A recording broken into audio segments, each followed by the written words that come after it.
Brighter Shores is a new MMO in, at this time, pre-alpha stage, developed by a small studio led by a certain Andrew Gowers. See, it's even on the title screen. Now, who is this man? What is this game he tries to make us play? Let's have a quick look. Now, Andrew Gower may be the one writing his name all over the title, but he actually comes with two just as talented brothers, Paul and Ian. When they work together, Andrew seems a lot like the brains of their fraternal operations at first, doing a lot of the technical stuff. I was basically the entire game engine team. I never did any quests, the sort of the core sort of. But Paul also helps with coding a lot, while also creating quest content. I was originally the entire content team when we first started making the game, so... While Ian helps with the artistic elements of the game, like 3D art and music.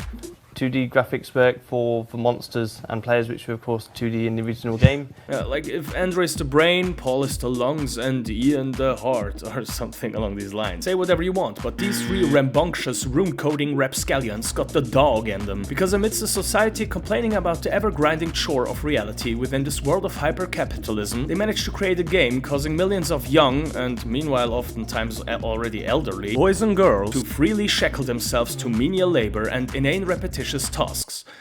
For decades at this point. These dopamine-deprived apes would even go so far to optimize every process, document every single information, and obsessively race to every new high number threshold made available to them. Me included, I guess. You may know the Gower Bros because they crafted a gigantic, interconnected Moloch of mechanics and stories and handled its development for the first decade of its lifetime. And let me tell you, it was chef's kiss. The depth, the content, the music. Oh lord, the music. You know which game I'm talking about. Let's get the obvious out of the way. This new project by the original makers of RuneScape has some similarities to RuneScape, while definitely not being RuneScape. But if you played RuneScape, you'll feel right at home in Brighter Shores. Well, if the home wasn't built yet, but you're definitely enjoying the printout of the architect's rendering while looking at the foundation being laid.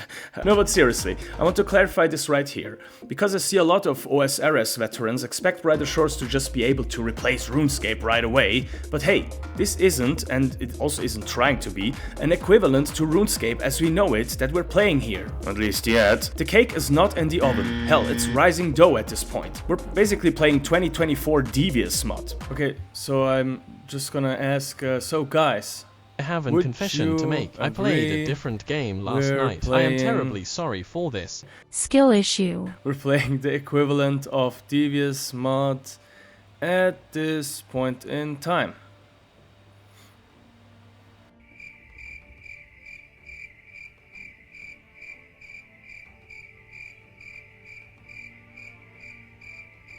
I did that too. I was having anxiety because of the EXP It's I was kinda missing true out though. on. I've been playing Earthbound while leatherworking, sorry. Thanks for these enlightening answers. Good game. Answers. Okay, maybe not that extreme, but you know what I mean. And man, this stuff is in good hands. We got Andrew doing the technicals, Paul designing the stories and quests as he used to, and Ian is doing the music. What is tools? Put Ian on the music. What is he doing tools? Is he making the 3D viewer? What does this mean? This is... So let's check on these similarities real quick. The controls. Controls in Brighter Shores are nothing new. Click on a field to walk there, click on stuff to interact with it, right click to interact more intimately. Important, if you play this game, go into the controls and do this.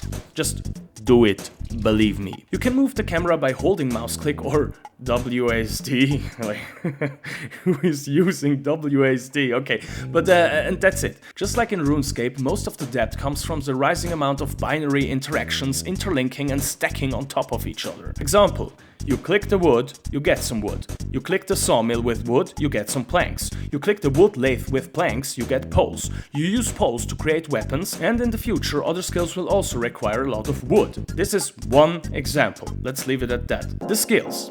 In Brighter Shores, just like in many a game that rhymes with tune scrape, you also have skills that you level up, and these skills will take progressively more and more XP to increase, maxing out at a certain point. 92 halfway to 99, try 406 halfway to 500. Now, don't be intimidated by these numbers. So is it any wonder people are still afraid of XP curves? Brighter Shores XP curve!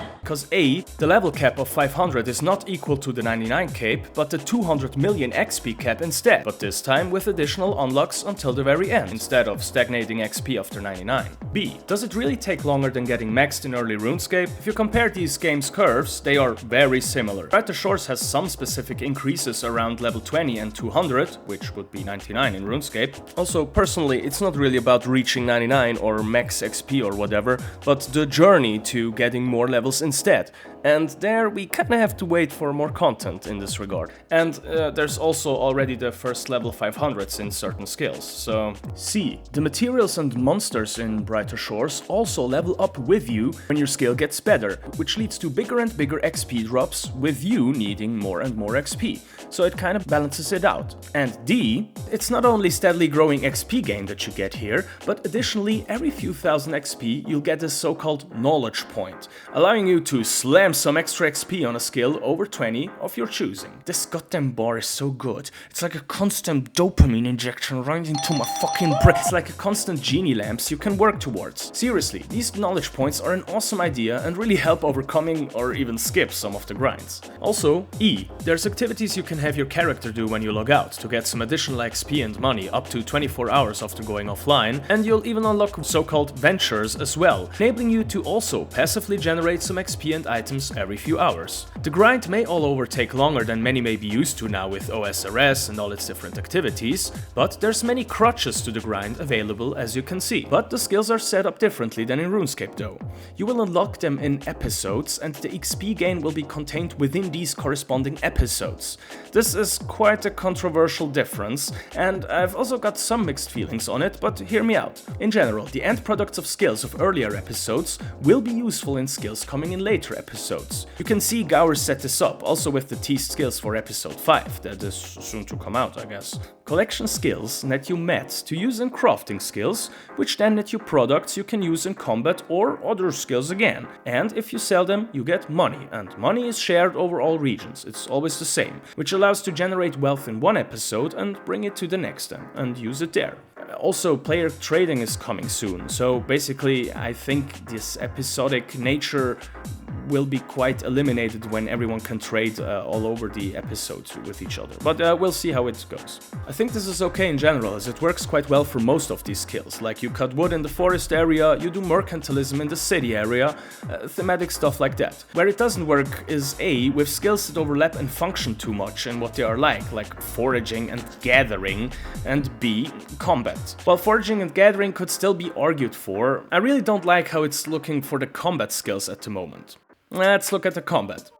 Just a disclaimer, so it was just announced that they'll rework the combat some days ago, so I guess everything I say here will be subject to change. But hey, that's for the better, I think. Alright, continue on.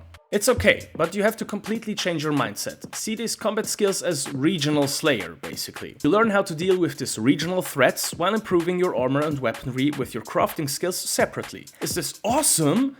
Does it have potential? Yeah. The battling itself is also different from what we know from RuneScape. While it's still face-to-face slapping each other with flavored pool noodles gameplay, the potions you can use in battle are now limited, every battle starts with full HP for both sides, and the weaponry you bring is set beforehand and can't be exchanged throughout the battle. The stats now rely on elemental resistances though, with enemies having different strengths and weaknesses, with your combat level deciding the baseline of strength in general. This may seem neglectable at first, but especially when you want to grind some harder monsters, having a weapon with the correct element on it is super worth it. For now, the differences in armor sets aren't that huge, but you can already see they're trying to set up armor sets with different stat priorities here and there. Concerning the potions, for now you'll just have a maximum of 20 healing pots equipped, and you can have an additional slot filled with elemental buffs in them, with one elemental buff potion increasing the elemental damage output of one element for the duration of one battle. Yeah, it's not optimal. For now, it doesn't matter in which episode you fight. At the moment it's all over very basic and, you know, kinda identical over the different episodes. But here as well, potential. What if we get an additional potion slot with a pot of our choosing, allowing for preparations potions with different focuses, like having an XP potion or an extra healing potion in there, or extra buff potions, so you can like use 2 weapons with different elements that you have equipped and buff both of them, for example, or you can trade it off for healing or XP, something along these lines. There could also be some prayer system or a buff system returning, in my opinion, maybe with the Bone Rite skill coming into play, where you could organize rituals and such. Special attacks are still coming, and jewelry as well. Don't forget that RuneScape also started with light and dark magic, only for them to be merged later. So maybe we'll see something along these lines as well here. There are still many avenues that can be opened and used here. But yeah, the movement only going 1 field per tick is certainly limiting for what can be done in future boss fights. I hope they kinda change that, because that would be an easy fix. But yeah, Daddy Gower knows what he's doing. The writing. Let's keep this short. The writing in Brighter Shores is almost like if they got the original RuneScape Classics writer and they aged him 2 decades. So, somewhat witty and sarcastic, but not as over the top as it used to be. At least yet. It's British humor with a pinch of gnome spice. The graphics. I know what you're thinking. It looks a lot like RuneScape 3, and yeah, it's not optimal, especially since humans are prone to associative biases, so I really hope that the RuneScape 3 similarities don't put off too many people, but what can you do? While the art style itself is not to everyone's taste, the environments themselves are well crafted, the world is quite readable, the map layout has put some thought into it, most of the time. There's also some needlessly detailed animations in the game, I kinda love them. My monkey brain synapses go when I look at chiseling my shield AVSMR. The UI is debatable. There's elements I love, like the rearrangeability of everything, but I also despise things like the shop and bank interfaces. Like, look at this shit, man. Did Andrew just set up some arrays listing items in a line and went with it? Come on, daddy, you can... I can't do this shit. Come on, daddy. Andrew, give us big color-coded subdivided rectangles already. Fuck it, do it. Story. So what's going on in the hellere Strände von Andreas Gower? If you don't want to be spoiled at all, skip to the timecode showed on screen now. We're playing as John Brightshore, number 3. No, fuck this. Fuck y'all for taking this name already, man. We're playing as John Shinebeach, starting out as a recruit for the Hopeport Guard, because we are broke as hell. It starts off with some interesting lore tidbits like, in the realm of Hopeport, it is not possible to cast magic because of the negatory abilities of Anjay Sandorman. So we get permission from him to cast magic, learn some initial spells, aka the home teleport, and spamming spacebar! And we are equipped with some cheap dollar store sword. It's a small level 3 goblin attack, and they have more than 1 HP. This sequence will be used to introduce us to some of the skills. Fighting the goblins shows us we're training the Hopeport guard skill. The gobos are obviously infected with some kind of weirdness. We dispose of them and help some medieval crypto bro called Marcus Mint hauling around some of his stuff, which serves as another small intro on quest item interaction. He may come into play in later quests. For now, though, we help him and we get called back to check upon our captain, that apparently has been wounded. Like all these low-level Cowardar recruits made it without a scratch, but our captain almost dies. Okay, we collect, new skill, forage, some kelp, and use it to brew a 10% HP healing potion. Wow. New skill, alchemy, as illustrated by this very alchemical bottle symbol. And this apparently saves her life. Drama queen! This apparently saves her life, and we are then unleashed upon the world of Brighter Shores. Our first task is to just level up some at first, providing a good opportunity for new players to try out the rest of the skills in Hopeport, fishing and cooking. Be sure to level cooking to level 9 ASAP so you can work at Uber Eats, where the money is bad but the experience is good. For slavery. Look at these animations, you can see what the other players are grinding at. Great vegetables. That's in the script. Okay, yeah, great vegetables. You're required to achieve guard level 15 and a total level of 60.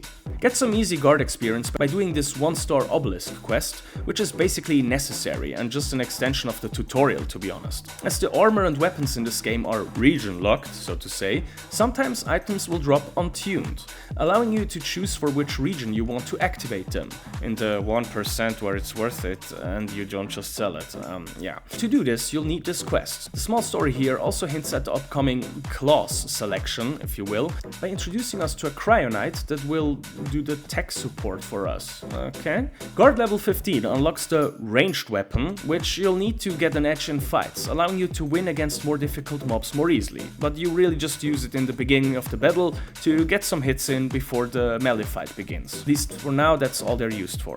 After leveling up a bit and getting to know the initial 5 skills enough, we report to our corporal, now as a worldly, experienced rustler of the grinder chores. We get some extra XP and are tasked to meet outside the safe walls of Hopeport for a drill. Meeting up, the corporal tells us we're gonna play hide and seek in the Hope Forest. Like, what are we, 3? This naturally goes wrong quick and we lose our brother in grinds, but what I like here is that this main story plot now diverges into a side quest. Retrieving your lost recruit bro will be resolved in a separate quest, which do that quest, like, as fast as you can. If you're planning to significantly grind anything, you will do that quest, okay? While searching for our friend though, the main quest shifts as we find a dryad lady defending against a seemingly corrupted deer. After gathering some initial equipment and combat levels from these thugs, we can help her out of La Bredouille, and she tells us that we need to help dispose some kind of darkness corrupting the forest. Yeah, remember the violet tint on the gubbos? Seems this corruption is not only influencing them. She fears someone is trying to bring back a certain entity called Vilzex into this world. She also sees a lot of magic potential in us, calling us a receptacle, and invites us to meet her in a secret cave in the north. It's now time to choose your starter Pokemon. It's now time to choose your element. This will influence your defense stats and the armor and weapons you will wield in the future, and will probably become pretty important in coming PvP updates. While there are 5 elements in the game at the moment, Crionae, Tempestae, Arborae, Infernae, and Necromae. We will now have to choose one of the initial 3, Frost, Lightning or Nature. Frost will be very effective against Nature, Nature will be very good against Lightning, and Lightning will be effective against Frost. Your choice will then be displayed afterwards below your level with this little symbol here. So, what is your choice? Will you dive into the Naturer Girl bathwater? Will you sip the monster energy with ice flavor? Or will you dip the tip into the pee-pee pool? Fucking... What? Or will you dip the tip into the pee-pee pool? That's fucking... And I think that should suffice as a quick overview. While there isn't a lot of directly stated lore at the moment, there is a bit more in, like, some side quests, a lot of story beats are already being set up, and I hope we see more soon. But it's definitely still lacking in story content a bit at this point, which makes the well-crafted base world and lore seem a bit shallow, for now. If you want to progress the main story only, the grinds aren't bad at all, but for the side quests you better get ready for some bigger endeavors. There's an easy main quest through every episode, then the additional easy obelisk quests in Hopeport, and for now there's just a 3 and 5 star quest per each area too. Most of the grinds for the 3 and 5 star quests are no joke anymore already. I very much hope they add some more 1 or 2 star quests for beginners with lower grind goals and like some lore flavor in it to accommodate new players a bit more and give them also some shorter term goals. Harder quests? What do you mean, Andrew? I'm trying to put your game in a good light here, what the fuck? Content. After all though, Brighter Shores launched with quite a bit of content for a pre-alpha game. So, what's there to experience and do? Let's go over the episodes and skills real quick and explain them with visual aid. Now, as said in Hopeport Tutorial Mainnet, you guard the city of crimes of all kinds, but deliver always the same punishment. You cook. Fish extermination. You will forage. C'è pure l'alchemia, cazzo! In the quest, you will fix an obelisk, fix a sticky situation, and fix a treasure map, I guess. After that, it's on to Hope Forest, which is immediately skipped by 90% of players after getting Carpenter 32 to rush to the next area. There's Scout, where you will scout the forest, defending and fighting, I guess. Wood cutting, where you will cut the wood. Gatherer, where you do the same thing as Forager, but it's not the same skill. And Carpenter, where you enter the carp. It's so fucking stupid. There's a quest, Spider's Nest, which you will fucking do immediately. There's another quest called Forgotten Things, which you will not do immediately or at all. Once you've done that, you unlock the Mines of Montauban. The combat skill is Mind Fighter, because we fight in the mine. There is Bone Write, where you will write the bones. I've yearned for the mines ever since I was a young lad.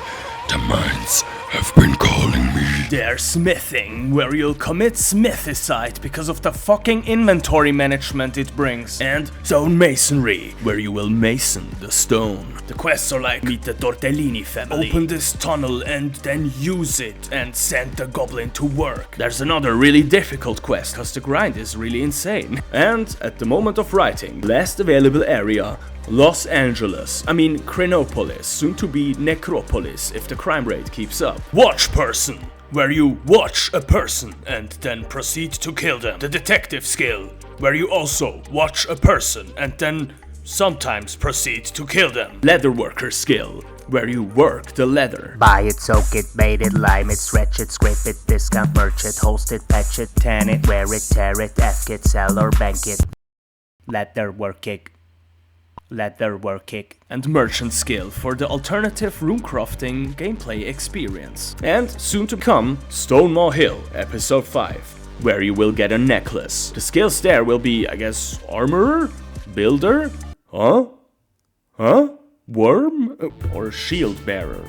What else? So, all in all, I will say, I like it. Like, I really like it. Kinda makes me sad that many don't seem to give the game a real chance, but I think they may to come to look upon this game with kindness in time, or at least I hope so. The godly Gower trio is handling it, and while you should never trust companies, these 3 British boys sold their baby for cash they already had, and could only watch how it was and sometimes malformed into the divided and sectionized player base it is today, with a seasonal swarm of characters soon to be forgotten, with a deeply ruined economy by years of real-life money streaming in and out of its fold.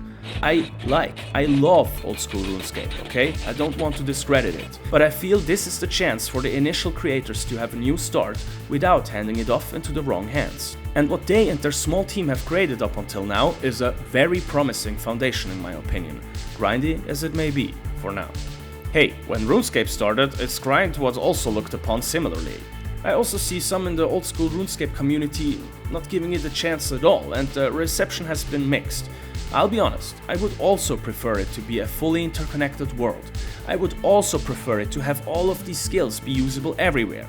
But this is still Gower handwriting. The world may not be open as RuneScape, but these rooms are basically just chunks. The combat is still basic, but basic elements stacking upon themselves in layers is what makes and made these games, and we've just begun stacking the layers here, you know? The episode system with region-locked skills. Couldn't we unlock and practice many skills in RuneScape also, only in specifically chosen places? We unlocked through quests and or other prerequisites as well. What with all the quest-gated areas? Are they not somewhat episodic? Okay, I'll stop now. I know, this is all very hyperbolic and reductive, but I think you know what I'm trying to say. The handwriting is the same, the feeling is here. Let's recap. Brighter Shores definitely shares some of its DNA with RuneScape, there's no denying that, but seeing as they share the same fathers, that's no surprise. I personally am very excited for what the future brings for this game, while I am a bit sad that Andrew basically is forced to avoid and forego certain design decisions as not to infringe on his own fucking game. Limitation breeds creativity, as they say. And the Gower brothers are definitely creative, so let them cook. And let me tell you, they cook fast, like holy shit, this man is truly on top of his code, oh my god, man. You complain about something and it's like he read the chat and goes and fixes it right away. What are we playing here, a solo project with a community of like 20 people chatting with the dev in the Discord? Brighter Shores is not RuneScape, it cannot replace it, it does not want to replace it. And how could it? OSRS is a gigantic patchwork titan, built up by years of content produced by dozens of people with a deeply woven community, extending its reaches even into real-life economies. We associate 20 years of our lives with it, and nostalgic, bittersweet feelings stream through all of us when we hear its soundtracks. But Brighter Shores definitely deserves its chance. I know I've glazed it a bit in this video, but I kinda want to compensate a bit for some of the videos presenting this project for far worse than it is. It may not be a decorated palace overflowing with riches of content and depth, expanded by decades of extra work by hundreds of people. For now, it is but a sturdy shed, built on well-prepared grounds. But the architects behind both buildings are the same.